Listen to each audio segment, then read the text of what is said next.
You know, when people think of 1980s video games, they instantly picture blocky pixels and beepy sound effects from arcade machines. But here's the thing. Some games from that era were way ahead of their time, with shockingly realistic graphics and mechanics that most folks have totally forgotten about. I've spent some time digging through the archives, and I've found some true hidden gems that will make you question everything you thought you knew about retro gaming. So in this video, let's check out these 10 insanely realistic 1980s games. Also, let everyone know in the comments about a game that is underrated that definitely deserves a try.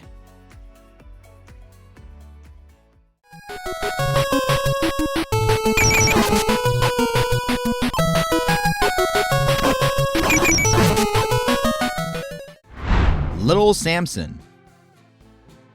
So there's this one NES game that honestly feels like it was made for people who got bored of Mega Man, and almost nobody owned it.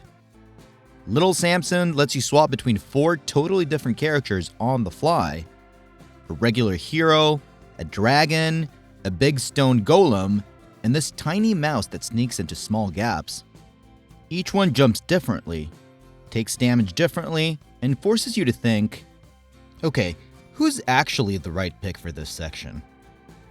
Instead of just running right and reacting, you're constantly planning ahead. What I love is how smooth it feels for an NES game. The animations, the enemy patterns, even the boss fights feel way more polished than you'd expect for something this obscure. It came out late on the NES, barely got a release, and then just vanished into collector hell. That's why most retro fans have seen screenshots, but never actually played it. If you're into tight, skill-based platformers and you like feeling like you discovered a lost classic, Little Samson deserves a night of your life.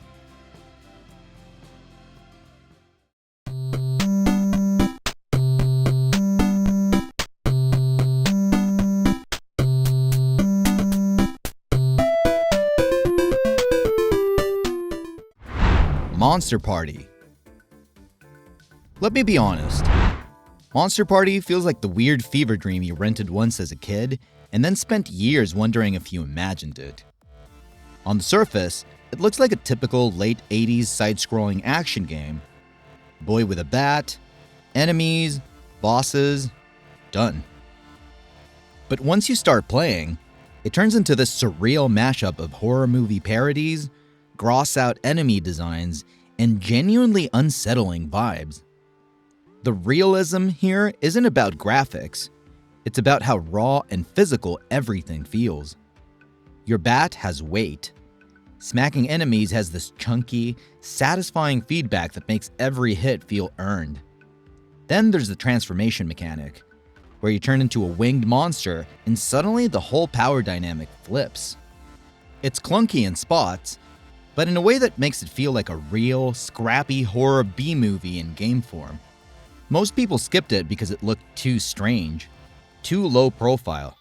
But if you're into cult horror, practical effects energy, and games that feel like VHS tapes come to life, this one hits a very specific nerve.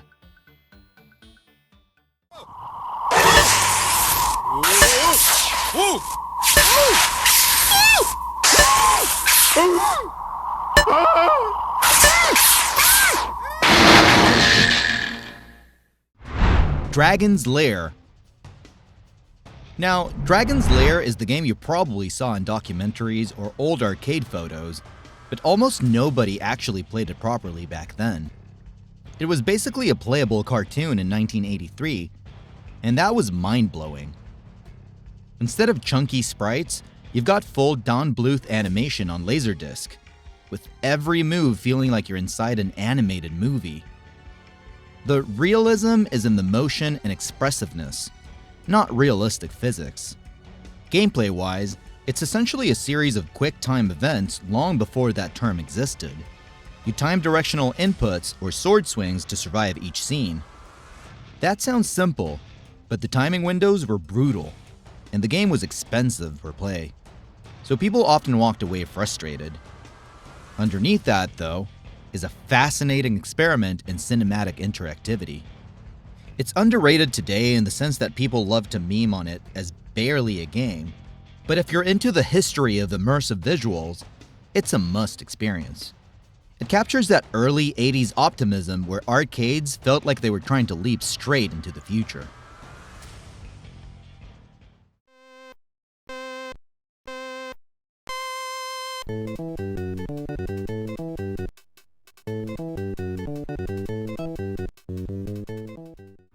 Outrun. Whenever I think of Outrun, I don't just think racing game. I think road trip fantasy in arcade form. It isn't about strict lap times on a closed circuit. It's about vibes. You're in a red sports car, wind in your hair, branching routes, and 3 different radio tracks that tune at the start. There's nothing more 80s than that. The realism comes from how the road flows and how your car feels when you weave through traffic. It's not a sim, but the sense of speed and weight is shockingly convincing for 1986. The way the horizon scrolls, the subtle drifting, the way crashes send you tumbling, all of that ties into this illusion of being on an actual coastal drive. Back then, most casual players just saw another racer, but Outrun was quietly redefining how atmosphere could matter as much as mechanics.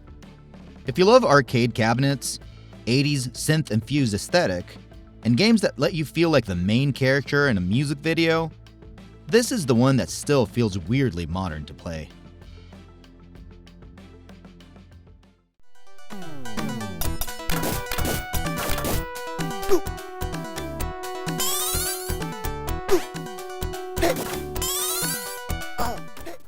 Shinobi.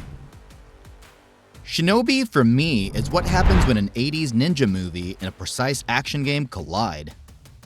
It's not a button-mashy slash fest. It's a slow, tense, almost methodical side-scroller.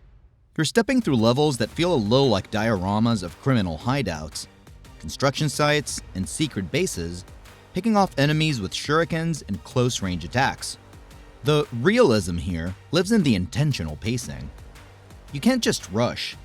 You watch enemy patterns, time your attacks, and use height and distance like a trained assassin. Saving the hostages changes how you move, and your limited ninja magic becomes a kind of emergency tool, not a cheap win button. A lot of people only know the later console ports, or they blur it together with other ninja games, so it doesn't always get the love it deserves. But if you enjoy games where every step forward feels like a risk, and every clean room clear feels like a professional hit, Shinobi is still incredibly satisfying, like an 80s action tape you've somehow stepped into. Welcome to the fantasy zone. Get ready.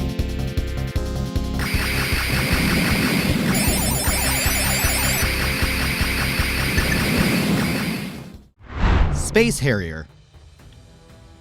Space Harrier is one of those games that hits you in the face the second the attract mode kicks in. It's a third-person rail shooter where your character is flying toward the screen, blasting surreal enemies while the ground scrolls crazily beneath you. For 1985, that sense of depth and motion felt unreal. The realism isn't about realistic terrain. It's about that gut feeling of rushing forward at insane speed. The pseudo 3D scaling, combined with fast projectiles and huge bosses, creates this almost physical pressure on your reflexes. You're constantly adjusting, weaving through pillars and dodging fire. Back in the day, it looked too strange for some people. Bright colors, weird monsters, a flying guy with a giant gun, so it didn't always land with mainstream players. But if you're into pure arcade intensity, where your eyes and hands have to stay locked in, Space Harrier still delivers that rush. It feels like an 80s sci-fi album cover that someone turned into a playable experience.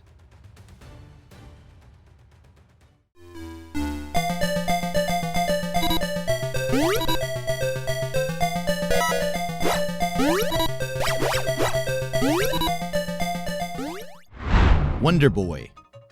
Wonder Boy always felt to me like the Saturday morning cartoon version of a survival platformer. At a glance, it's cute. A little cave kid running through bright, cheerful levels. But once you start playing, the systems underneath feel surprisingly grounded. You've got a hunger timer constantly ticking down, so you're scrambling for fruit just to stay alive while you're also dodging enemies and hazards. That one mechanic adds this low-key tension, like you're actually on a desperate run through the wilderness. The controls are snappy, but one wrong jump and you're punished hard. It didn't scream cool the way some darker or more futuristic games did, so a lot of people skipped it. However, the mix of simple visuals, tricky jumps, and that relentless time pressure creates a really memorable rhythm. If you're the kind of retro fan who enjoys cute aesthetics hiding surprisingly demanding gameplay, Wonder Boy is your pick.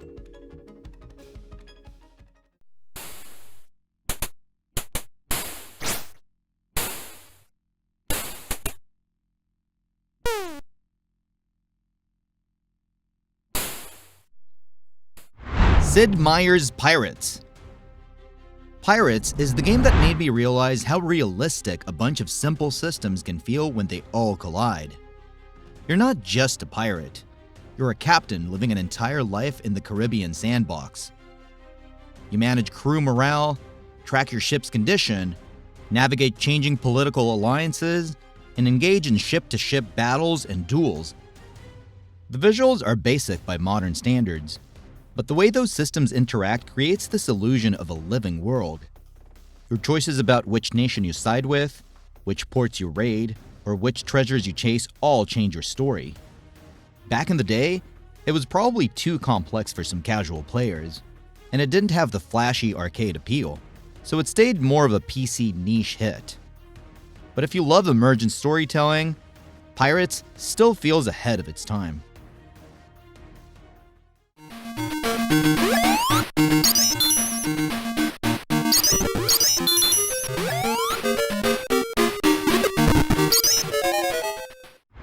Alex Kidd in Miracle World.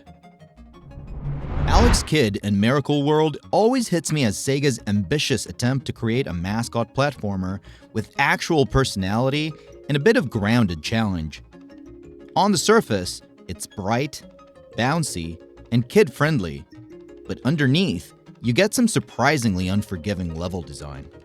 The realism here sneaks in through how fragile you are. One hit and you're done. And how careful you need to be with the movement, timing, and money. You're riding motorbikes, swimming, punching blocks, and dealing with the infamous rock, paper, scissors boss fights. That weird mix of reflex-based platforming and luck-driven encounters give it a reputation for being unfair, so a lot of people bounced off it.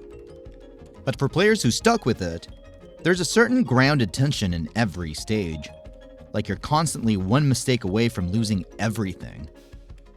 If you're a retro fan who appreciates slightly rough, experimental platformers that try to do more than just copy Mario, Alex Kidd in Miracle World is a fascinating time capsule of Sega trying to define its own style.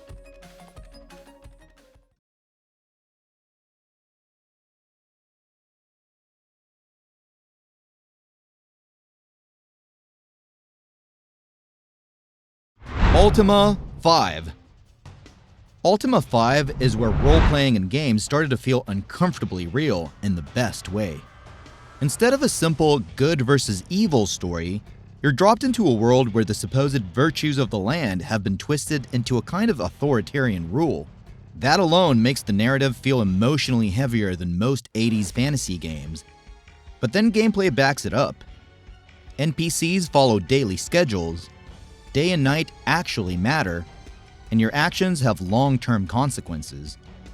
The world isn't just a backdrop, it reacts to you.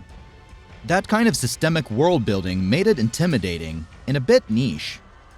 Casual players could find it slow or confusing, especially if they were used to more straightforward dungeon crawlers. Yet, for people who wanted immersion, Ultima V delivered a level of grounded, believable fantasy that was way ahead of its time.